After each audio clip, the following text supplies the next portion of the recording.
Welcome to the Deep Dive.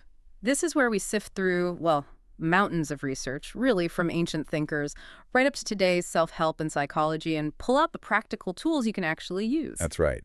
And today, we're digging into the architecture of influence. What really makes someone effective? Exactly. We're going beyond just, simple tips and tricks.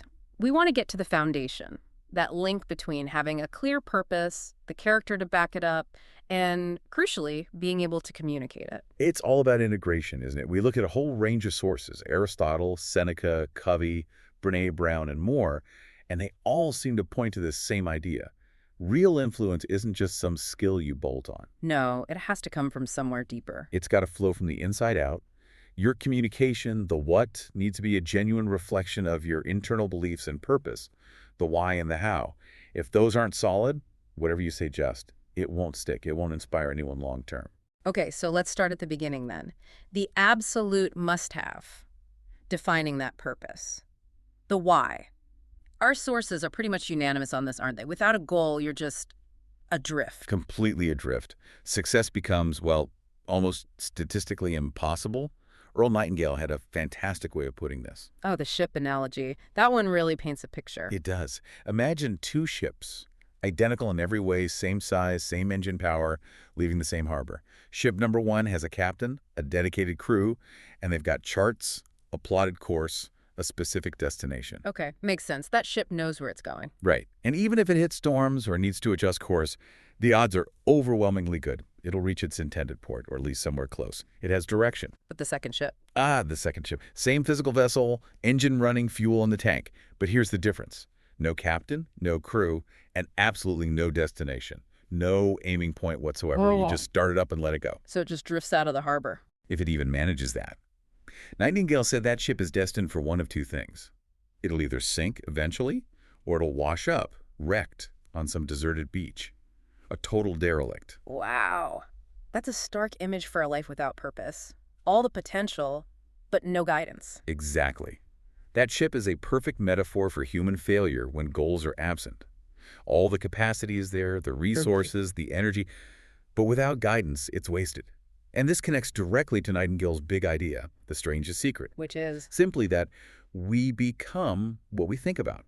If your mind is consistently focused on a clear goal, your actions, even the small subconscious ones, tend to align with achieving it. But if your thoughts are just scattered, reacting to whatever comes up? Then you become scattered. You drift. Like that ship, you become a derelict of your own potential, wasting time and energy just trying to stay afloat day to day. So having that purpose isn't just about the big win at the end. It actually gives meaning to the daily grind, doesn't it? Stops you feeling like you're just treading water. Precisely. It prevents that exhaustion that comes from aimless effort.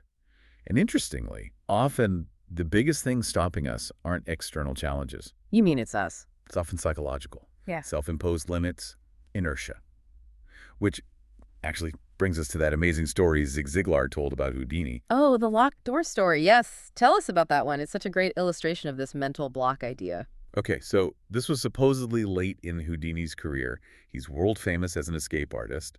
He gets taken to this brand new, supposedly escape-proof jail cell somewhere in the British Isles. And he boasts he can get out, right? Of course. He says, give me an hour tops. The only condition is he gets to wear his regular street clothes because, hidden somewhere in there is his trusty steel pick. The jailers agree, lock him in, and the clock starts ticking. So he gets to work, confident as ever. Starts picking the lock. Yeah. But it's tough. 30 minutes go by, then 45. Houdini, usually Mr. Cool, is getting visibly frustrated. An hour passes, 90 minutes. Wow, so much longer than he expected. He's drenched in sweat, apparently, straining, trying every trick he knows. The jailers are watching, probably thinking they finally got him. 2 hours. 2 hours later, he's utterly spent, physically, mentally exhausted. He basically just gives up and slumps against the door in defeat. And the door just swings open. It hadn't been locked at all. No way. The jailers, maybe playing a trick on his arrogance, had just closed it. They never actually engaged the lock mechanism. He spent 2 exhausting hours fighting a lock that only existed in his own mind. That's incredible. He assumed it was locked, so he never even tried pushing it. He never tried the simple push. That little extra effort was all it needed. It's a powerful lesson, isn't it? If you lack that clear purpose, or maybe the belief you can achieve it, Every little step can feel like an impossible barrier. You assume it's locked. It makes you wonder how many doors in our own lives aren't actually locked. We just haven't tried push it. Exactly. And this need for purpose, it's not just about career success or escaping jail cells. Yeah. It goes much deeper into our actual psychological well-being. Viktor Frankl's work is central here. The founder of logotherapy, he saw this lack of purpose as a real illness, didn't he? He did. He called it the neurosis of emptiness. Having survived the concentration camps, Frankl had this profound understanding that humans absolutely need meaning. He argued that a lot of modern mental health issues weren't stemming from traditional sources, but from this deep sense of meaninglessness. So logotherapy is about finding that meaning. Yes, its whole aim is to help individuals detect their unique meaning or mission in life. Frankl believed our primary drive isn't just seeking pleasure or power, but this struggle to find meaning. The neuroses are symptoms that this struggle isn't being met. How does it help people find it, practically speaking? It focuses on responsibility. It suggests we're always in a state of tension between who we are now and who we could become, or what we feel we ought to do. Finding meaning comes from taking responsibility towards a task, towards another person, towards a value. It's this striving, this sense of purpose that helps us navigate suffering and emptiness. So know why doesn't just mean no direction. It can actually make you sick. That's Frankl's core insight. And this idea of striving, of internal direction, connects really well with Stephen Covey's ideas on effectiveness and character. Right. Covey links purpose directly to our choices. He had that definition of happiness. Yes, that happiness is, at least in part, the fruit of the desire and ability to sacrifice what we want now for what we want eventually. That's huge. That eventually has to be your purpose, right? Absolutely. If that long-term goal, that why, isn't clear and deeply valued, then sacrificing immediate gratification, like, scrolling social media instead of working, just feels like pointless suffering. But if you have that mission, then the sacrifice makes sense. It becomes a logical step, maybe even a fulfilling one, on the path to something you truly want. It requires that internal self-control rooted in purpose. Okay, so we need purpose. But where do we find it? This brings us to Russell H. Conwell and his famous lecture. Acres of Diamonds, a classic. He gave that lecture thousands of times. And the core message is pretty surprising, especially for its time. It really is. Conwell's argument was that immense opportunity for wealth, for success, for making a difference, for finding your purpose isn't usually in some faraway place. It's often right here, right in your nose in your own community. He was pushing back against that grass is always greener idea. Exactly. The American dream often involved going west or seeking fortunes abroad. Conwell said, hold on, look around you first. The story he used to hammer this home was about Ali Hafed, the Persian farmer. That's the one. Ali Hafed was supposedly a wealthy farmer in ancient Persia. A traveler tells him about diamonds, describing how they're found in rivers running over white sand. Ali Hafed gets completely obsessed with this idea of finding diamonds elsewhere. How else he sells his farm? Sells everything, leaves his family, spends the rest of his life wandering the world searching for these mythical diamond fields. And he finds nothing. Dies broke and alone.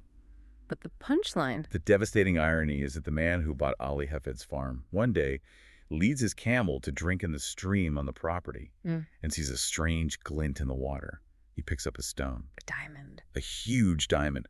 Turns out Ali Hafed's farm was located on top of what became the legendary Golconda diamond mines, some of the richest the world has ever known. He owned his acres of diamonds all along. Wow, he just didn't recognize it because he was looking somewhere else. His failure wasn't lack of opportunity, but lack of perception. Precisely. A failure of local awareness, of seeing the potential right in front of him. Conwell constantly urged his audiences, look at the needs in your own town, your own neighborhood. What problems need solving here? He had another great story illustrating this, didn't he? The one about the collar button. Yes. The collar button fortune. It makes the idea so practical. He was speaking in New Britain, Connecticut, manufacturing town. Okay.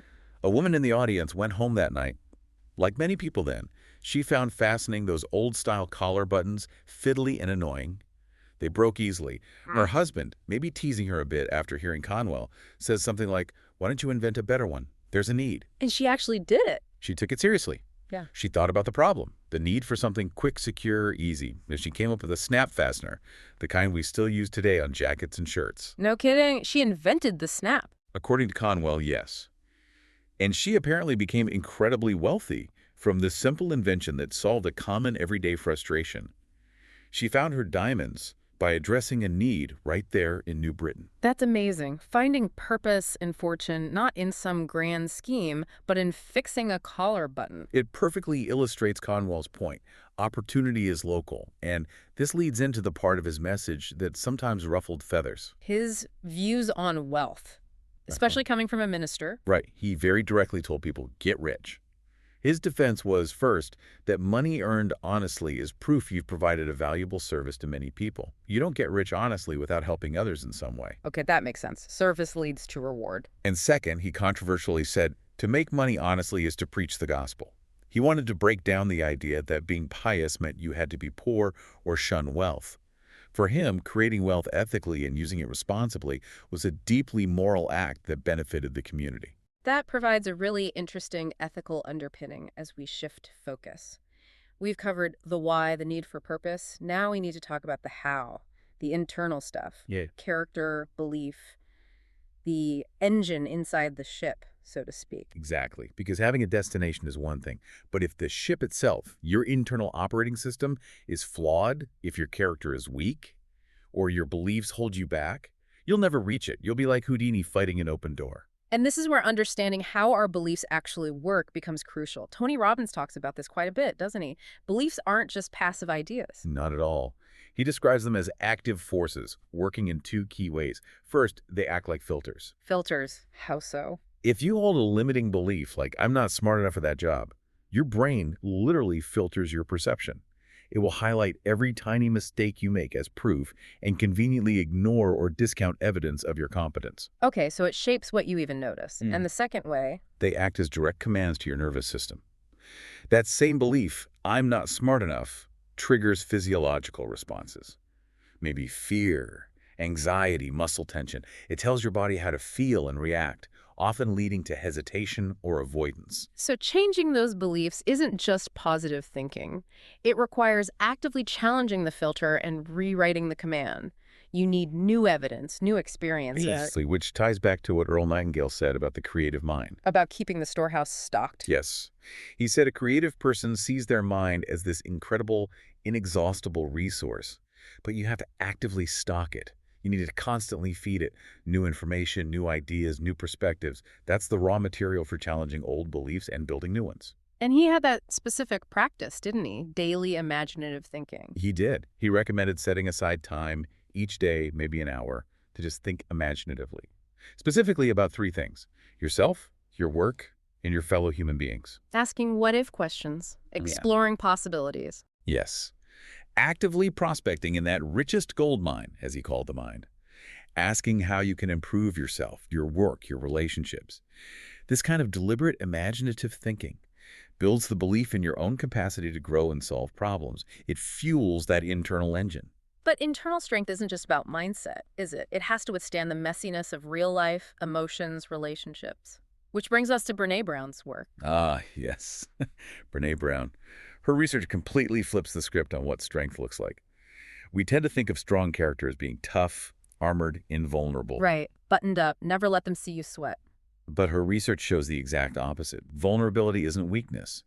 It's the absolute core, she says, the birthplace of all the emotions and experiences we actually want in life. Like what? Like love, belonging, joy, courage, empathy, creativity. You can't experience those things fully without being vulnerable.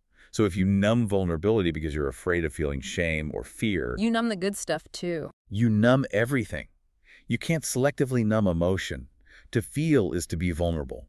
So if your purpose involves connection or creativity or courage, you fundamentally cannot get there if you're armored against vulnerability. And a lot of that armor is built out of shame, isn't it? That's another key part of her work. Huge part. Shame is incredibly corrosive to character because it doesn't say, I did something bad. It says, I am bad. It attacks our fundamental sense of worthiness. And it thrives in silence. Absolutely. Shame gets its power from being unspeakable. It loves secrecy, silence, and judgment. That's where it festers. So the antidote, the resilience, comes from speaking it. Exactly. Naming it. Sharing your experience with someone who can respond with empathy. Bringing it out into the light dissolves its power. Shame tells you when you fail or mess up that you're unworthy of connection and belonging. But resilience allows you to separate the action from your worth. Yes. Shame resilience is being able to say, okay, that failed spectacularly and that hurts, But my worth isn't on the line. My value might be courage, and I was just courageous for even trying. Now I'll get back up. It's about owning the story, not letting the story own you. She also identified this common coping mechanism people fall into, the Viking or victim thing. Can you explain that? Yeah, it's a really insightful model. In situations of high stress or fear, or maybe where we feel shame, we can default into one of two defensive postures. The Viking is the aggressor, the one who attacks, blames, criticizes first, believing that's the only way to stay safe. Or you become the victim. Right. The victim feels powerless, persecuted, overwhelmed, unable to act. Both are shields. Both are ways of trying to protect yourself from perceived threats or from feeling vulnerable. But they also prevent genuine connection and effective leadership. And getting out of that trap, putting down the shield, is really hard work. It's incredibly hard because often that shield, whether it is the Viking's anger or the victim's helplessness, has worked on some level to keep that person feeling safe, maybe for years. Letting it go feels terrifyingly exposed. It really highlights that building character isn't just about affirmations. It's often about deep psychological work, developing new strategies for dealing with fear and shame. So how do we build this kind of resilient, internally strong character in a practical way? Stephen Covey offers some guidance here with his inside-out approach. Covey's work is so foundational for this. He argues that real effectiveness, real self-mastery, starts with small, private victories. It comes from the ability to make and keep commitments to yourself. Not big public declarations, but small promises. Exactly. Things like deciding to wake up 15 minutes earlier and actually doing it, or planning your day and sticking to it. Each time you keep a promise to yourself, you build self-trust. Covey has this great line, "Eventually your honor becomes greater than your moods." I love that. Your commitment overrides how you happen to feel in the moment. Right. It builds this deep inner integrity. You know you can rely on yourself. This is true self-control, true strength. It's not derived from your job title or someone else's approval. It's built from the inside out. And he says this internal strength needs a solid foundation and anchor point, the principle center. Yes, this is crucial. Covey observed that people often center their lives on things that are inherently unstable, like their spouse, their job, money, pleasure, even their enemies. When these things change, which they inevitably do, your sense of security, guidance, and power gets thrown off balance. You end up on an emotional roller coaster. So the alternative is centering on Correct principles. Things like fairness, integrity, honesty, human dignity, service, quality. These principles are timeless, unchanging, universal. They're like lighthouses. If your life is centered on these unchanging principles, you have a solid, stable core that doesn't shift with external circumstances. It provides consistent guidance and security. This idea of unchanging internal value, it sounds very much like the Stoics. Absolutely. There's a direct line. Think of Seneca. He was adamant about the difference between virtue and fortune. Fortune being luck, external circumstances, wealth. Exactly. Seneca pointed out that great wealth or high status can fall upon anyone, even the most morally corrupt people. Thieves, pimps, gladiators, they could all become rich through luck or circumstance. Fortune is random. It doesn't reflect inner worth. But virtue. Virtue, for the Stoics, was the only true good. It's the internal quality of your character, your reason, your integrity. Seneca said virtue uplifts man and places him superior to what mortals hold dear. It's the one thing that can't be taken away by bad luck, disaster, or other people. That principle-centered core Covey talked about, that's the Stoic ideal of virtue. It's the only reliable foundation. Okay, this is making so much sense. We've established the why, the absolute need for purpose. We've explored the how, building that internal character, integrity, and resilience based on principles. Now we get to the what's. The communication piece.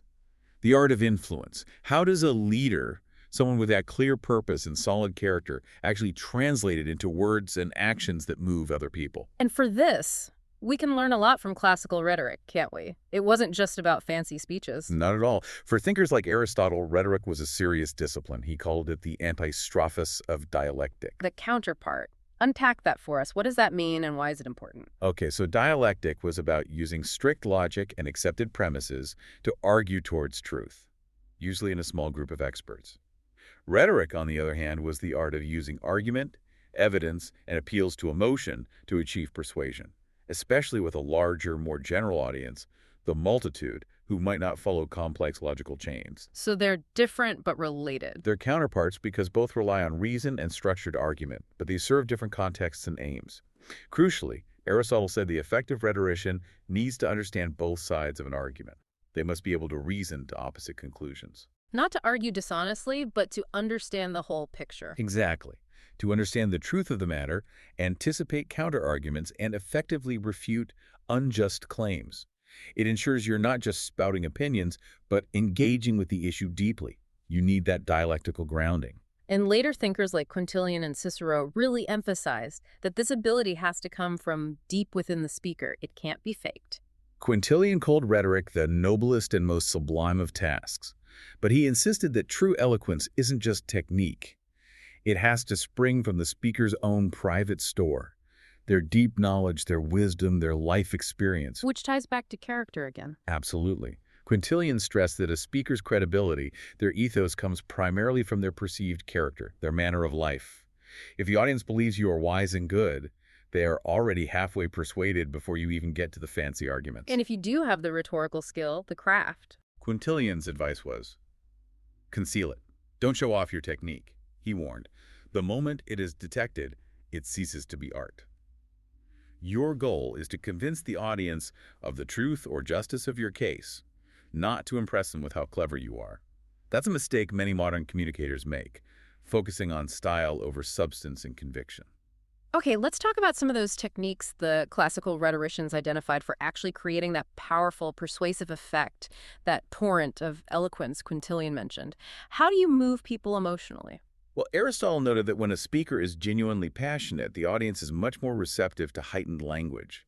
Things like vivid imagery, strong adjectives, epithets, even unusual or compound words. The language matches the feeling. Exactly.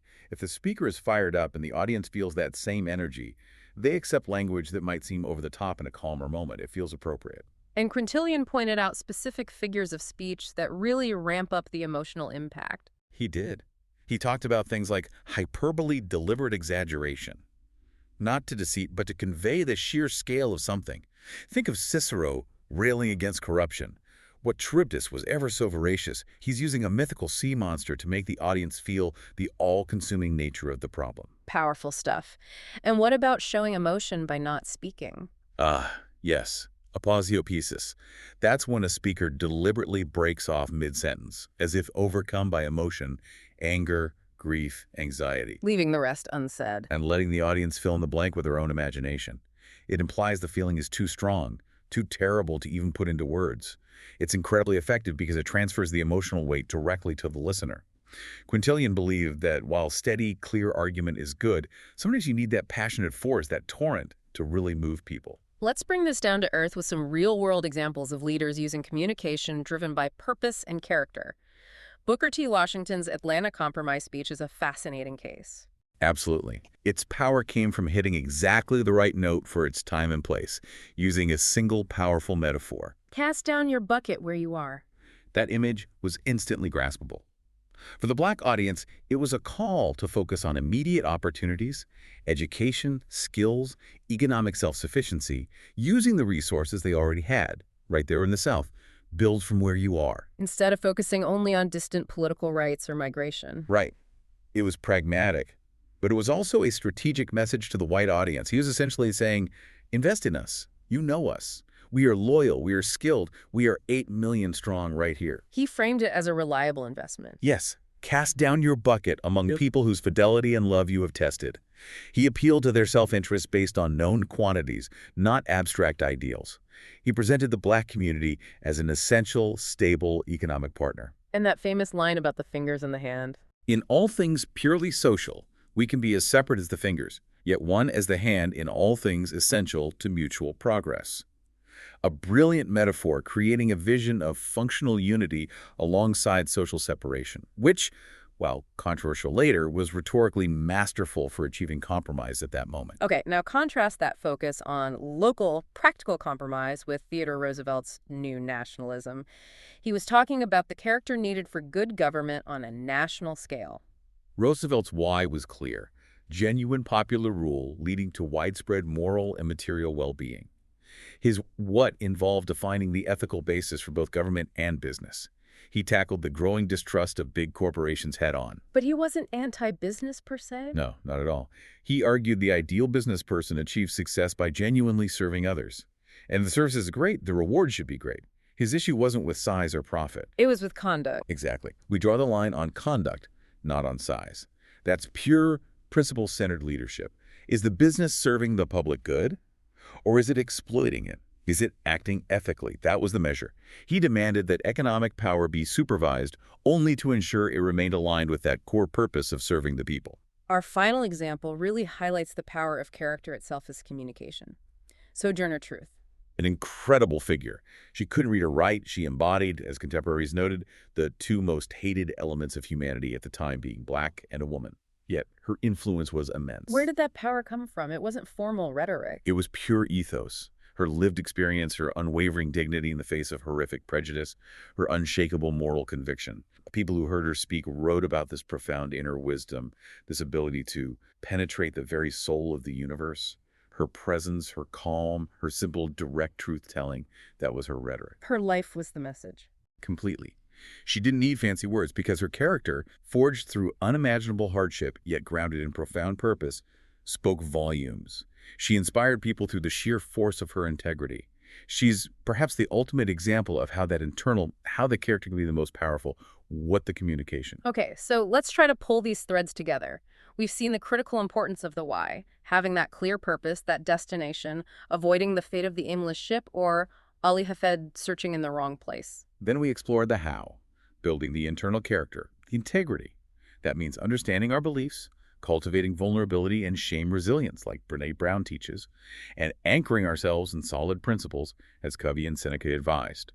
It's about making our honor greater than our moods. And finally, the what, translating that inner purpose and character into effective communication, using rhetoric honestly and skillfully, grounded in deep knowledge and lived experience, whether it's through powerful metaphors like Washington, or the sheer force of character like Sojourner Truth. And the key linking it all together is that inside-out congruence from Covey.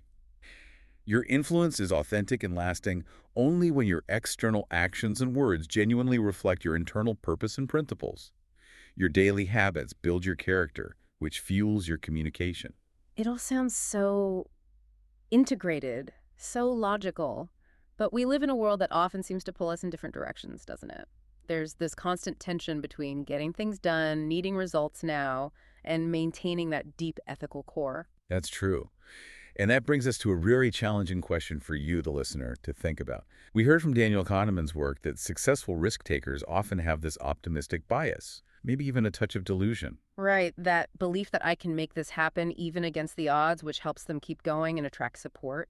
It can be a necessary engine for action. But then we have Seneca saying virtue is paramount, above fickle fortune, and Roosevelt insisting the line must be drawn on conduct, on genuine service, not just success. So where do you draw that line personally? How do you harness that necessary action-driving optimism, that confidence that might even slightly bend reality to make things happen without compromising the fundamental integrity, the principle-centeredness needed to lead ethically and truly serve others? If your conviction needs to be strong enough to overcome obstacles, how do you ensure it's grounded in a truth that serves not just your own ambition, but the people who trust and follow you? That tension between the drive to achieve and the anchor of integrity, navigating that is maybe the ultimate challenge for anyone striving for purposeful influence today. Something to definitely chew on. We hope this deep dive has given you some valuable frameworks for thinking about your own purpose, character, and how you communicate them to the world. Thank you for joining us on The Deep Dive. We'll explore more next time.